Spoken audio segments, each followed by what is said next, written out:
Welcome to Monday's work.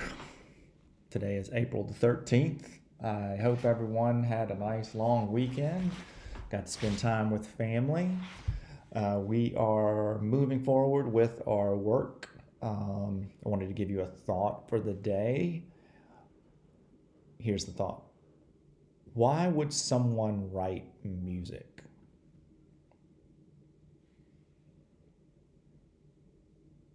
You're probably thinking about the money and the fame and all that stuff. But the reality is, it's something that people want to express about the world. There's something much deeper about the human experience involved in that.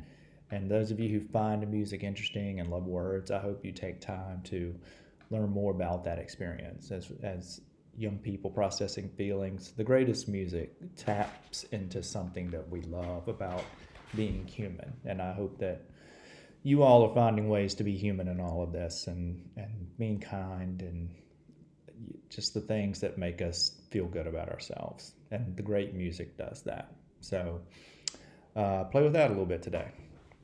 And it's a good lead in to what we're doing because we are writing today. And the thing we hear music and we're like, oh, it was a 3-minute long song. It probably took them like 8 minutes to write it. Most songs are very demanding and take lots of writing, years often. So when we ask you to rewrite, which we're asking you to do today, it's the very best people are doing this. We're not doing it to be stuffy or pain. It's what writers do. And we wrote last week about our argument piece.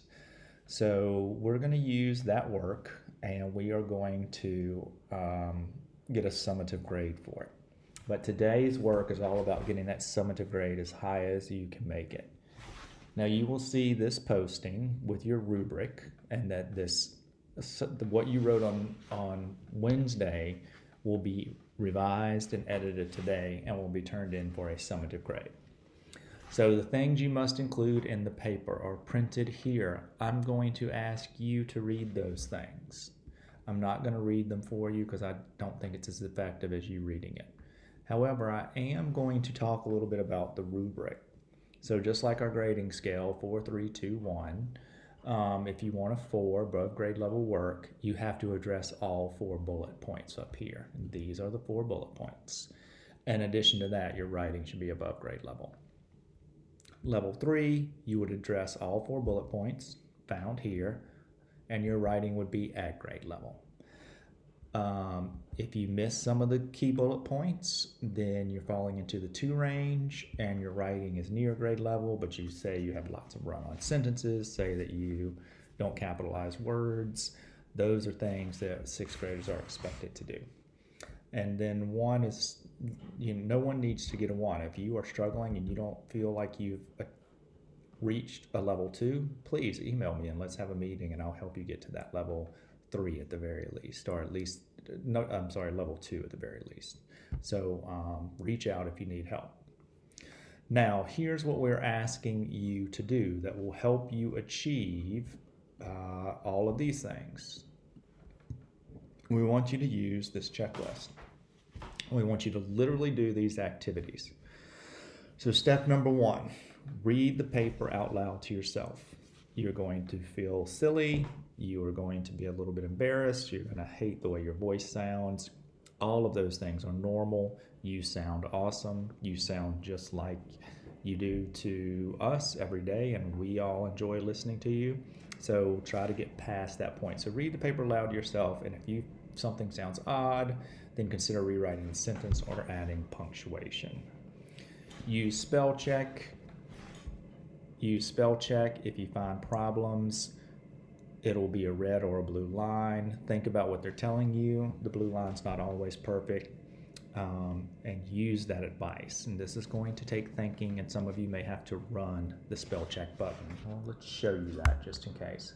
So if you don't see red lines, see I have a blue line here. So that would tell me there's a grammar problem.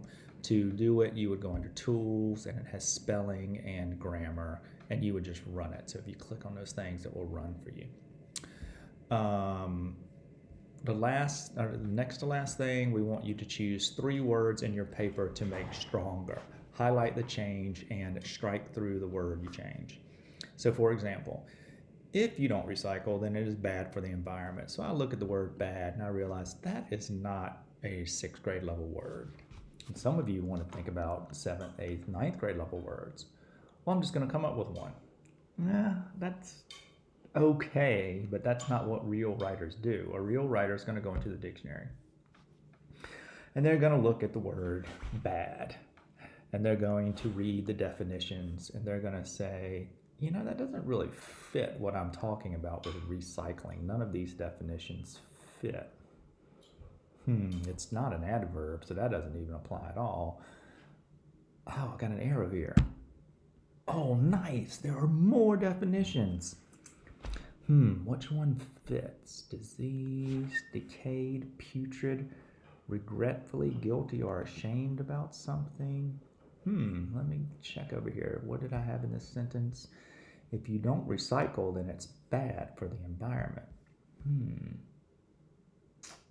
It's not guilty. That doesn't fit. This one only applies to food, so that one won't fit. Injured, diseased, or painful.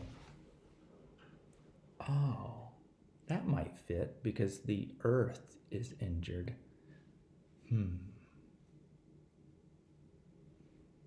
Because injury is better than unpleasant or unwelcome.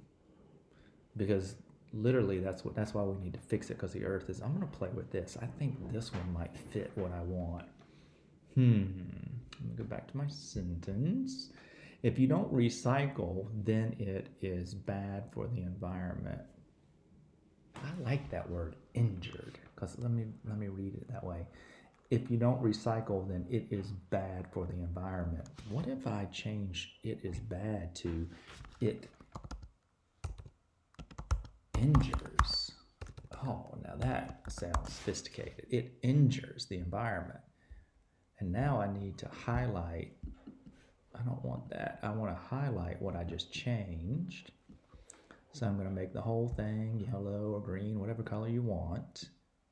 Ooh, I need to include it is, because I'm going to get rid of is also. So I am showing Mr. Blackard that I have taken the word it is bad. And now is where we come into that strike through.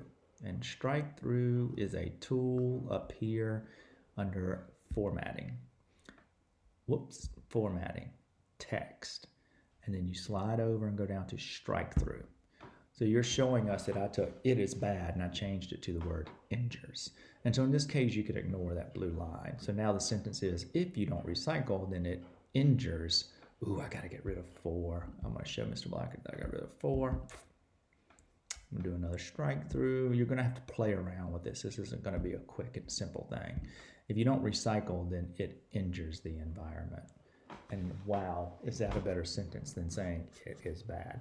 We want you to find 3 words where you do that work. And we do want you to actually go to the dictionary to accomplish that.